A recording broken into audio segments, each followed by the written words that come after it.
Assalamualaikum adik-adik semua. Waalaikumsalam warahmatullahi wabarakatuh. Baiklah, kakak akan mengajar tentang teknologi perkantoran. Sebelum masuk ke materi, kakak mengabsen adik-adik semua. Ada yang nggak hadir? Tidak. Ada yang hadir semua? Ya. Syukur, alhamdulillah hadir semua. Adik-adik semua, kakak akan melanjutkan materi yang minggu yang lalu, yaitu tentang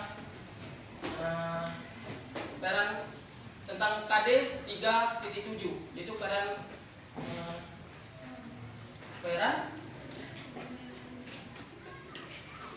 menganalisis informasi dari internet. Baiklah, kakak akan lanjut ke materinya, yaitu yang pertama latar belakang, yang kedua teknologi perkantoran, yang ketiga peranan teknologi informasi, 4 pengaruh teknologi informasi terhadap perkantoran, 5 otomatisasi perkantoran. Maaf, ada kesalahan.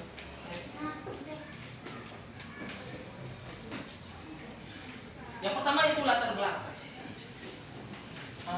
Adik-adik semua, pertama latar belakang yaitu latar belakang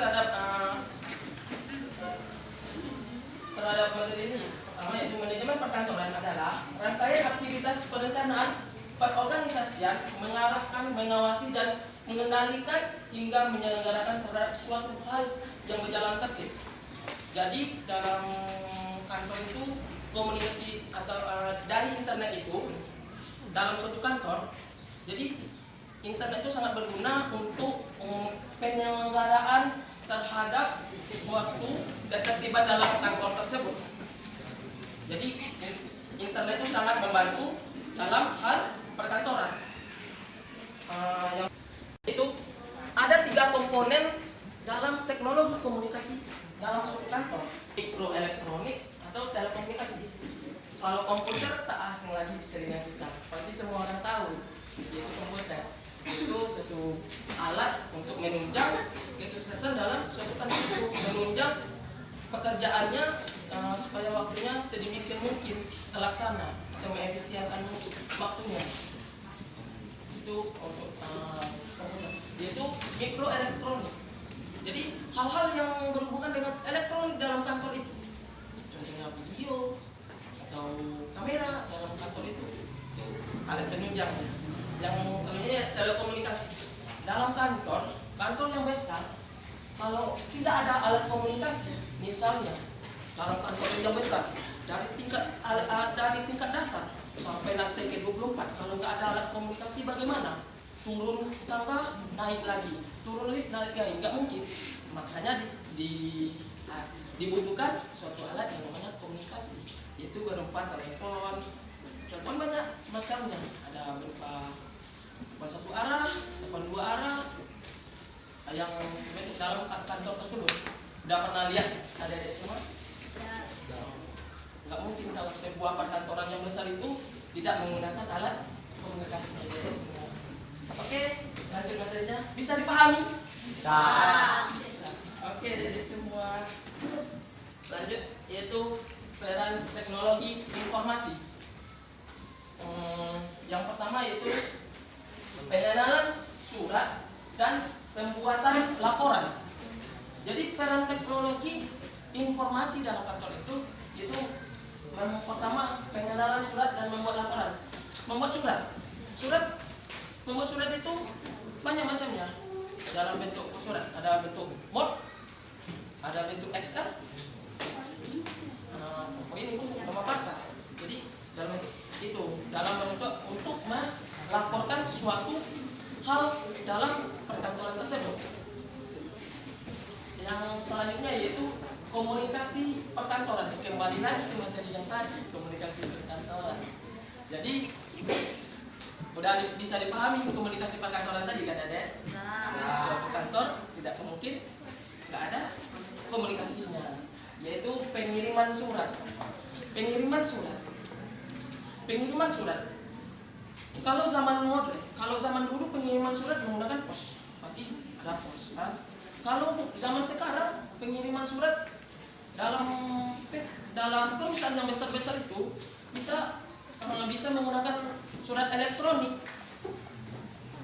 bisa menggunakan media sosial terhadap suratnya, tetapi tidak menghilangkan yang namanya yaitu identitas surat tersebut. Surat resmi, surat apa harus dibedakan. Sama surat resmi sama surat pribadi jangan dicampur adukan. Walaupun modern-modernnya alat komunikasi yang ada di bumi. Oke, yang pertama yaitu tata laksana arsip.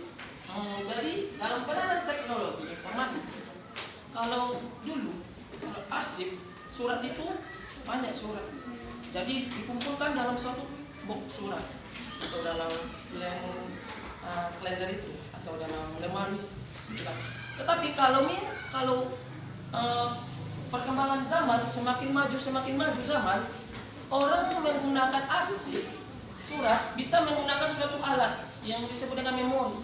Dalam satu alat itu tersimpan semua data dari perusahaan tersebut atau kantor tersebut, tetapi tidak menghilangkan seperti dokumen-dokumen aslinya, seperti dokumen pribadi gitu harus diserahkan juga, tetapi tidak harus menggunakan model itu.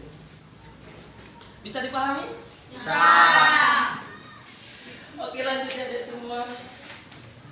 Itu pengaruh teknologi informasi terhadap perkantoran.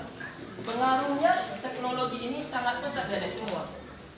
Dulu orang mengirimkan surat berhari-hari, karena terhadap teknologi semakin maju, sekali ketuk informasi sudah langsung diterima oleh perusahaan satu dengan perusahaan yang lainnya.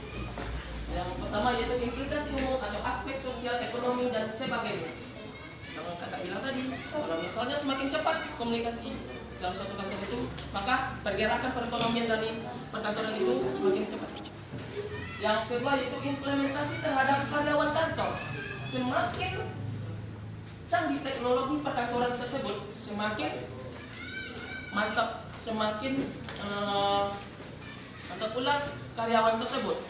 Seperti dan ada juga keuntungan dan kerugian bagi karyawan tersebut.